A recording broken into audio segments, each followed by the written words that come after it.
अस्सलाम वालेकुम जी। मैं मोहम्मद सोराब सिंह, मैं आपका इमिग्रेशन लॉयर जीआर के प्लेटफॉर्म से आपसे मुखातिब हूँ। आज की मुख्तसर वीडियो बनाने का पर्पज़ मेरा आपको एक इम्पॉर्टेंट सेक्शन से अवेयर करवाना है, that is section 40 sub section 1 clause A. अब ये सेक्शन किस चीज़ को डील करती है?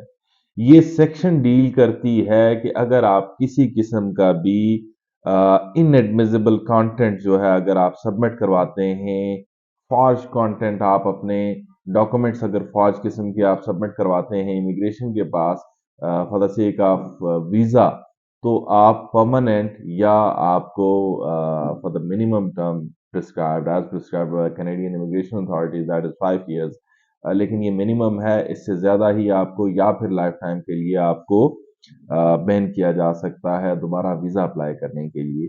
तो इस बात को बहुत सी ये चीज़ें चूँकि कंप्लेंट्स आ रही हैं, इस वक़्त भी मेरे सामने एक एप्लीकेशन पड़ी है जिसमें बड़ा कैटेगोरिकली मेंशन किया हुआ है कि आपने जो है वो इनएडमिसिबल, नॉन क्रेडिबल डॉक्यूमेंट्स, ऐसे डॉक्यूमेंट्स जिनको आप प्रूव नहीं कर सकते या जो आपकी प्रोफाइल के साथ मैच नहीं खाते, अनजस्टिफाइड डॉक्यूमेंट्स आप प्रेज़ेंट करते हैं, तो उससे आपको जो है वो कनाडा बैन कर सकता है अगर फॉल्स डॉक्यूमेंट किसी किस्म का भी आप सबमिट करवाएँगे। चाहे आप खुद करते हैं या इसमें आपको कोई भी प्रोवोक करता है कि आएँ इससे आपको बेहतर होगा, तो मैं बड़े वाज़िया वसूख के साथ आपको कहता हूँ कि सेक्शन 40 सब सेक्शन 1 क्लॉज़ ए ये बहुत ज़्यादा अब इस वक़्त जो है वो फ्लोट कर रही है, बारहा आ रही है, लोगों के रिफ्यूज़ल्स लग रहे हैं इस सेक्शन के तहत। और ये मैं आपको बड़ा वाज़िया बता दूँ कि एक बार अगर आपकी क्लॉज़ के ऊपर आपकी ये क्लॉज़ इम्प्लीमेंट हो जाती है, आपकी रिफ्यूज़ल की रीज़न बनती है, तो आपके केस को मज़ीद दुश्वारियों का सामना करना पड़ सकता है।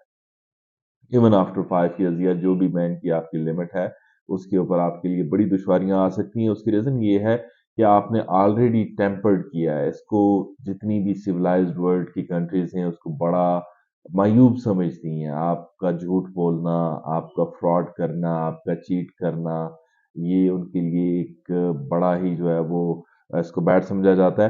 तो आप सबसे गुज़ारिश यही है कि किसी के झांसे में ना आएँ और अपनी जो डॉक्यूमेंट्स हैं उनको बिल्कुल करेक्ट और ट्रूली जस्टिफाइड करें और आप अपने डॉक्यूमेंट्स में किसी किस्म का कोई भी फेक डॉक्यूमेंट शामिल ना करें। उससे आपकी एक तो क्रेडिबिलिटी खराब होगी, दूसरा आपका अपना जो केस है वो बैन हो सकता है। आप बैन हो सकते हैं 5 से 10 साल के लिए या लाइफ टाइम के लिए।